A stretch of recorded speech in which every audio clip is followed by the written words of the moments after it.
Former FTX CEO Sam Bankman-Fried backing away from his decision to fight extradition to the United States as he's set to now appear in a Bahamas court tomorrow. The disgraced crypto boss is charged with defrauding investors of nearly $2 billion, as reports claim his ex-girlfriend, who ran FTX's sister hedge fund, is now working with the feds and against him. Former U.S. Attorney Marc Litt helped prosecute Bernie Madoff, and he joins us now. Marc, thanks for being with us this morning. I want to ask you an elementary question that the three of us, Rachel, Pete, and I were just discussing. I don't know that I fully understand extradition in this respect. What does it matter what the perpetrator has to say about extradition? Isn't that an agreement between the countries, Bahamas and the United States? How does he have control or influence on whether or not he's extradited? Well, extradition is based on a treaty between two countries. The defendant has rights. There's a process that needs to be followed, and the defendant has a tough choice to make. He can either decide to fight extradition, or he can waive that process and come voluntarily to the United States. He might decide to fight extradition if he thinks delay is his friend, or if he thinks there's a chance that the country that he's in won't extradite him completely, or won't extradite him for certain of the charges that he faces.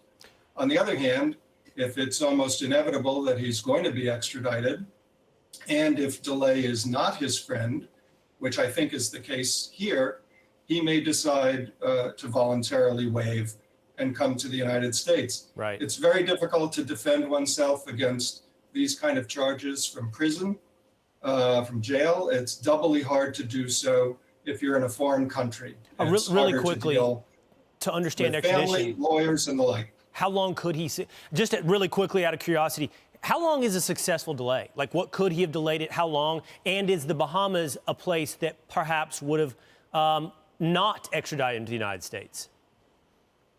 Well, in this case, it's sort of interesting. Ordinarily, I would say the odds would be very slim for him not to be extradited by the Bahamas.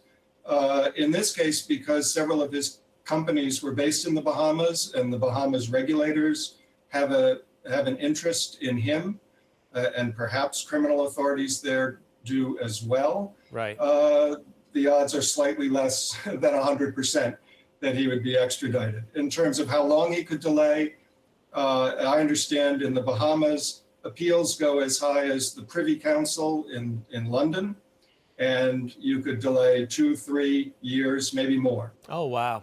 Okay, I want to ask you about his girlfriend really quickly. Does it appear to you quite obvious that she's now cooperating with prosecutors against Sam Bankman-Fried? Well, obviously, I only know what's in the media reports. I don't know it's necessarily the case, but it wouldn't surprise me at all. She was the CEO of a company that seems to be intimately involved in the alleged fraud, and she's got, the crosshairs of the government are on her, and she's got a choice to make. There's a little bit of a race to the prosecution at this point because the government needs cooperators. They don't, and it's in her interest to spin her narrative and tell her story before everybody else that the government talks to points the finger at her. So she has every incentive to cooperate and get the benefits of cooperation. She has very good attorneys, very experienced attorneys, and it wouldn't surprise me in the least if that's what she's doing. Yeah, many people are saying that on his media tour, it started to look like SBF was in fact laying this at her feet, making it easier for her to perhaps cooperate with the prosecutors. All right, Marc Litt, thank you for that background on this complicated but very important case. Thank you. Thank you. I'm Steve Doocy. I'm Brian Kilmeade. And I'm Ainsley Earhart. And click here to subscribe to the Fox News YouTube page to catch our hottest interviews and most compelling analysis.